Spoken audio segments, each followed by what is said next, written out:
Welcome to the deep dive. Today, we're tackling a really common challenge in the workplace, Which is, how mediocrity can take hold, especially within teams and under certain leadership styles. right, it's something a lot of places struggle with, even if they don't call it that. Exactly. So we've pulled together some sharp insights, from business articles, leadership experts, even some interesting academic stuff. Yeah, to really get to the bottom of this for you, our listener. Our goal here is to give you practical ways to, well, first, recognize when mediocrity is creeping in. Both in individuals and maybe across whole teams. Right. And more importantly, understand how leadership is just so key in turning that around. And building, hopefully, a culture of excellence instead. We're going to explore why it's often easier to just settle for good enough. What that actually looks like day to day. Yeah, and crucially, what you can actually do to break free from it. Okay, let's dive in then. One of the first things that jumped out, especially from the Forbes material, was how tempting it is for managers to just accept performance that's okay. Just, okay, not great, not terrible. Yeah, that middle ground. Nobody's like failing spectacularly, but maybe no one's really knocking it out of the park either. Exactly. And, there are reasons for this, understandable ones, perhaps.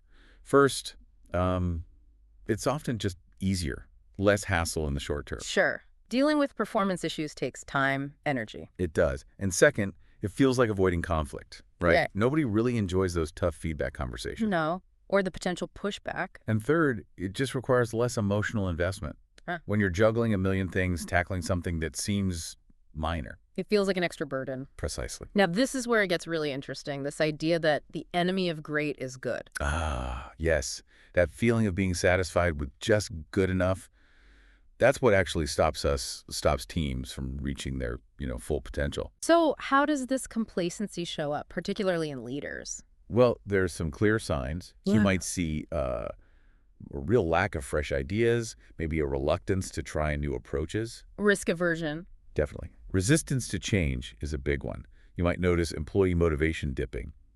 Performance just stays flat, stagnant. Mhm.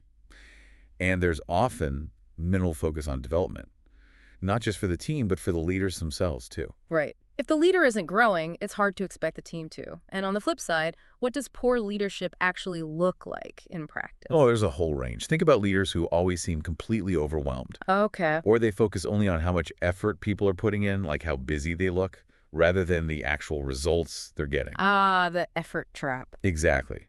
Or maybe a victim mentality, it's always someone else's fault, or circumstances are against them. What else? Being hesitant to speak up, or maybe creating a climate where others are afraid to bring bad news. Ooh, punishing the messenger. That sounds like a recipe for disaster. It really is. You end up completely out of touch. Yeah. Then there are leaders who prioritize their own wins over the teams or the companies. Self-serving. Putting off tough decisions, Hmm. hoping problems just vanish, getting easily distracted by, the next shiny object. Yeah.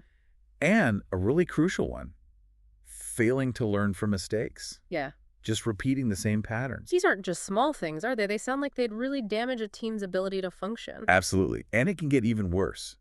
There are some core traits often seen in mediocre leaders, like always blaming We're a others. blame game. Yeah, being fundamentally self-centered, sometimes even outright cruelty or unkindness, basic incompetence leading to bad decisions, And avoiding responsibility. constantly deflecting. It has a huge ripple effect. How so? Well, this kind of leadership directly sucks the life out of employee engagement and motivation.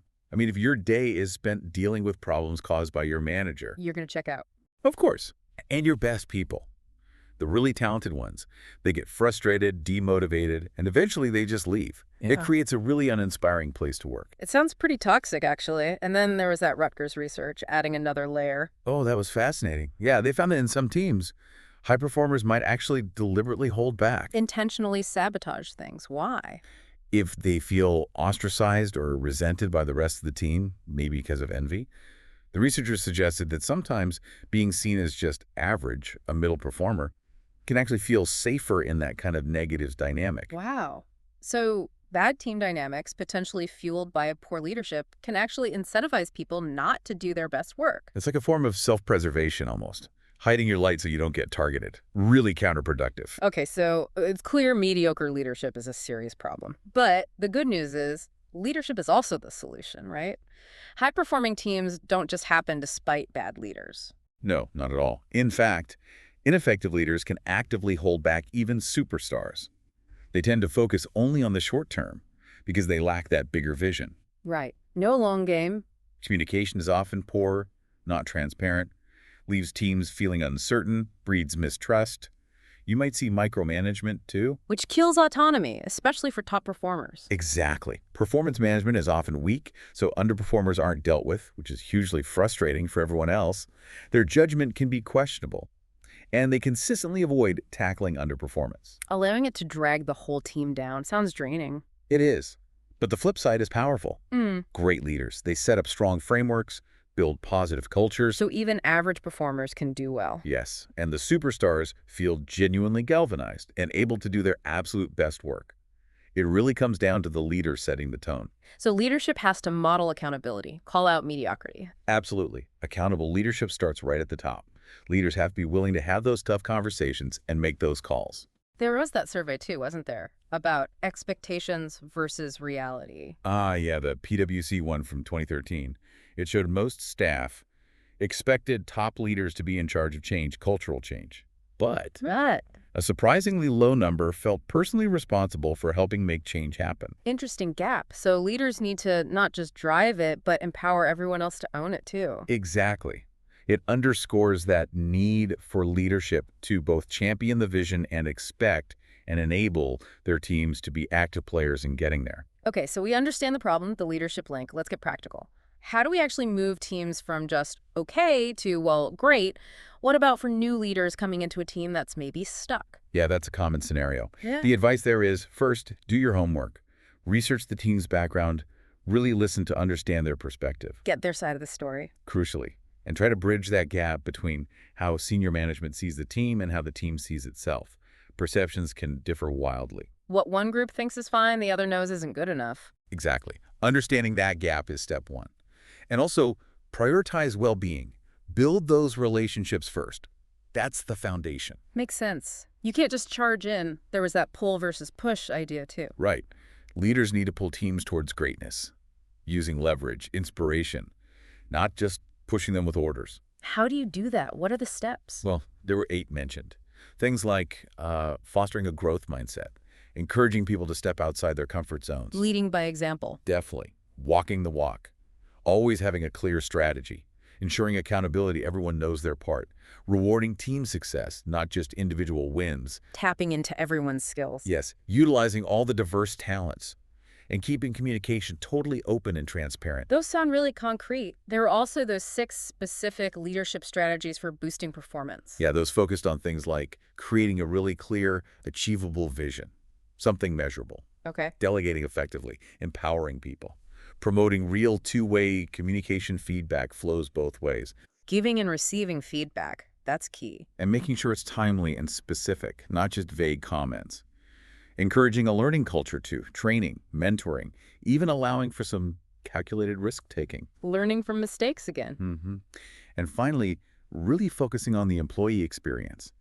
Creating that positive environment built on trust, respect, and recognition.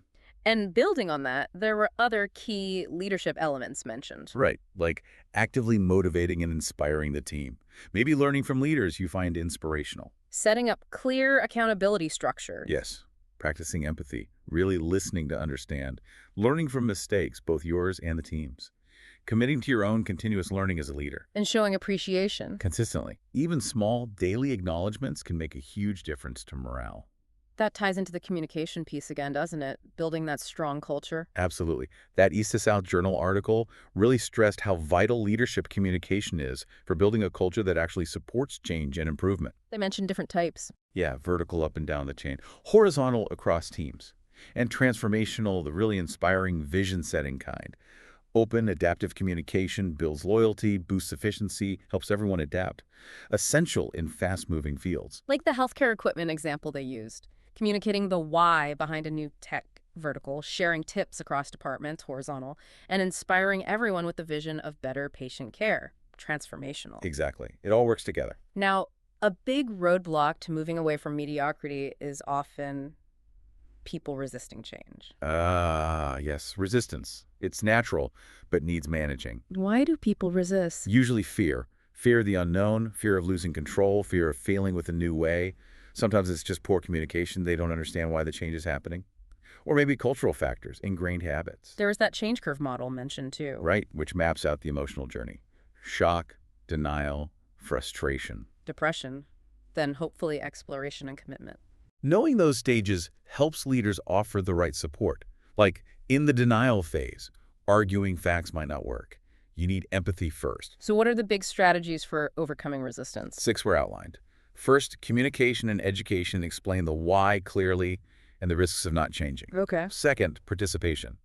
Involve people in designing the change. Gives them ownership. Makes sense. Third, support. Provide training, resources, emotional support. Show emotional intelligence. Fourth, agreement may be incentives or negotiation for buy-in. What else? Fifth, co-opting, bringing resistant individuals into the implementation, but carefully. Yeah. And sixth, coercion, using authority.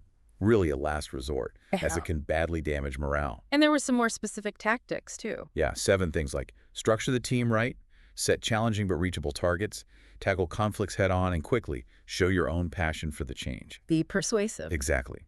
Focus on the opportunities, use storytelling, empower innovation, let people experiment and learn from failures, and just remain positive and supportive throughout. It sounds like successful change involves a lot of communication, involvement, support. Addressing concerns openly, celebrating small wins along the way to build momentum. And leaders leading by example, actually doing the new things themselves. Absolutely critical. You can't expect others to change if you don't. Okay, so let's say we've managed to guide a team away from mediocrity towards higher performance. How do we stop them sliding back? How do we sustain it? That comes back to building that culture of continuous improvement. It can't be a one-off push. So what helps sustain excellence? Things like actively encouraging ongoing learning for everyone, implementing really good feedback loops so you're constantly refining things. Benchmarking. Yeah, benchmarking against the best, setting ambitious standards, and fostering adaptability so the team is ready for the next change. It sounds like that journey from good to great really is ongoing. It needs constant commitment. Especially from leadership. It's about embedding that striving for excellence into the team's DNA, making it the default, not the exception. So let's try and wrap this up. Our deep dive has really shown that mediocrity, while common, can be pretty damaging. Yeah, driven by lots of factors, individual, team, but especially leadership. But the key takeaway seems to be that effective leadership is just paramount, not just for fixing mediocrity when it appears. But for proactively building that culture of excellence and continuous improvement in the first place. We've covered a lot of ground, from spotting the signs of complacency. To specific tactics for driving change, and importantly, keeping that momentum going. It's definitely a journey, not a quick fix. So for you, our listener, maybe take a moment to think about your own work environment. Are there any subtle signs of complacency, things that maybe aren't obvious at first glance? And regardless of your role, what's maybe one small step you could take, starting today, to nudge things towards greater engagement and higher standards?